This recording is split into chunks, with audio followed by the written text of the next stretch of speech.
মাশাআল্লাহ।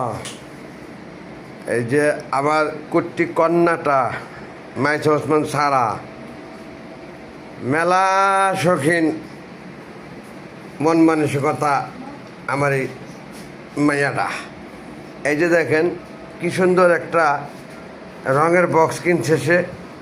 এই যে এখানে পানি রাখছে, পানি রাখা এই যে এইভাবে এখানে এই যে একটা খাতা নিয়ে বসছিল, কোনো কিছু করতে পারে না বোঝা হইতেছে, তবে চেষ্টা চুরি করে নাই।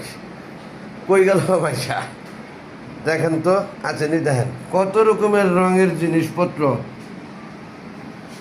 কত রকমের রঙের জিনিসপত্র এখানে রাখা। বাপের জন্মেও আমি এটি দেখি নাই কা। সত্যিকার অর্থে আজকালকার পোলাপান যেমনি বোঝে তেমনি জানেও অনেক। এটা জানার একটা রহস্য তো আছেই। রাস্তাটা চিনলো কেমনে? আমরা ছিলাম ছোট যখন রাস্তা ছিল না তখন, অর্থাৎ অনলাইন ফেসবুকে সোশ্যাল মিডিয়ায় সব দেখে দেখে এই সমস্ত কিছু অর্ডার দিয়ে নিয়ে আসে।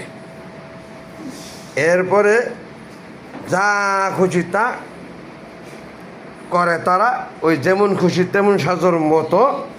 আমরা করতাম স্কুলের বাৎসরিক খেলাতে মাঠের মধ্যে যেয়ে কোনো রকম আলতা লিপস্টিক টানা বস্তা দিয়া বুড়া হইয়া গুজা হইয়া লাঠি ধইরা যেমন খুশি তেমন সাজো অনুষ্ঠানে অংশগ্রহণ করতাম আমরা। আর এখনকার বাচ্চারা সেই যেমন খুশি তেমন সাজো, ওরকমই প্রোগ্রাম ঢাকার স্কুলগুলো যা ওরকম আর হয় না।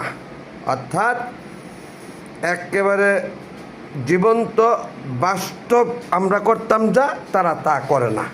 তারা এই যে হাজার হাজার টাকা দিয়া ইনস্ট্রুমেন্ট জিনিসপত্র, এই যে অ্যাক্সেসারিজ এটি কিনে এনে কাগজপত্র এইটা সেইটা অমুক তমুক কী নাম জানি আব্বা, খালি ফোন করে আর কয় কী কাগজ দিনে আনতে কয়, এরকম খালি বলে আর আনি। আর তারা খালি আর্ট করে আর বানায় আর লেখে আর স্কুলে জমা দিয়ে থাকে, আবার ঘরেও অনেক জমায় রাখে। যাই হোক, অনেক সময় নিয়ে নিলাম, অনেক কিছু বললাম, আর বেশি সময় নিচ্ছি না, রেখে দিচ্ছি ভিডিওটা। অনেক ধন্যবাদ বন্ধুগণ। এটা আমার কুট্টি কন্যার আর্ট করা ইনস্ট্রুমেন্ট, ব্রিফকেস, বক্স, লেদার, যাই বলেন তা সব এইটা।